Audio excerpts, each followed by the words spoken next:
Salut à tous, bienvenue sur Miniature, j'espère que vous allez bien. Alors j'avais envie de vous montrer un petit truc.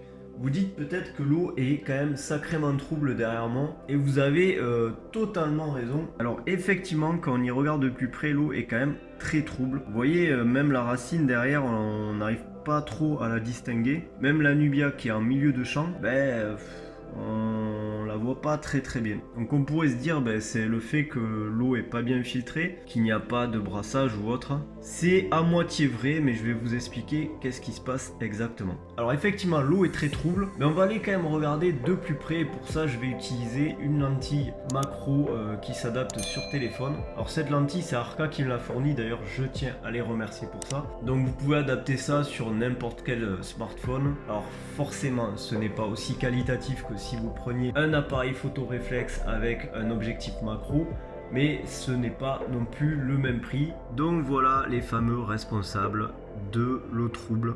Alors je savais à quoi m'attendre quand l'eau s'est troublée, parce que j'ai eu le même cas dans un autre aquarium qui pareil n'était pas du tout brassé. Donc là on n'est plus sur de la macrofaune, on est sur de la microfaune, elle n'est pas vraiment visible à l'œil nu. Là j'ai dû utiliser une lentille macro. Alors je pense qu'avec un vrai objectif macro ou même un microscope ça serait encore plus impressionnant. Alors je ne sais pas du tout ce que c'est comme espèce, d'ailleurs s'il y en a qui le savent vous pouvez me le dire en commentaire. Alors ce qui est embêtant c'est que le bac est un petit peu moins joli à observer, mais ça reste quand même fascinant, donc je préfère ne pas remettre un brassage parce que je pense qu'avec un brassage cette faune disparaîtrait je pense assez rapidement. Vous voyez il y a énormément de vie, et en fait ce qui est marrant c'est que quand l'aquarium est allumé depuis longtemps, cette vie suit la lumière, on se retrouve à avoir des formes qui apparaissent dans le bac comme un petit essaim d'abeilles. En fait c'est assez fabuleux à observer je trouve. C'est une faune qui n'est même pas mangée par les poissons, en tout cas moi je l'ai vu se développer dans un bac qui contenait des tétras mandae, et les tétras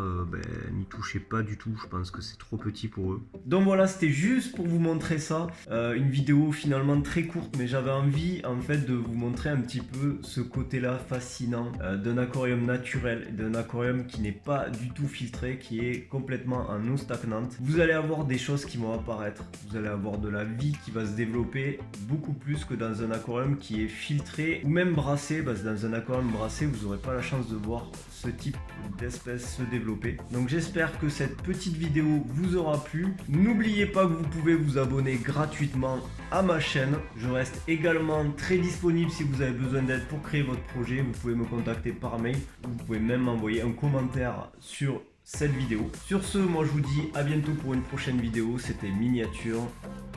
Ah ciao.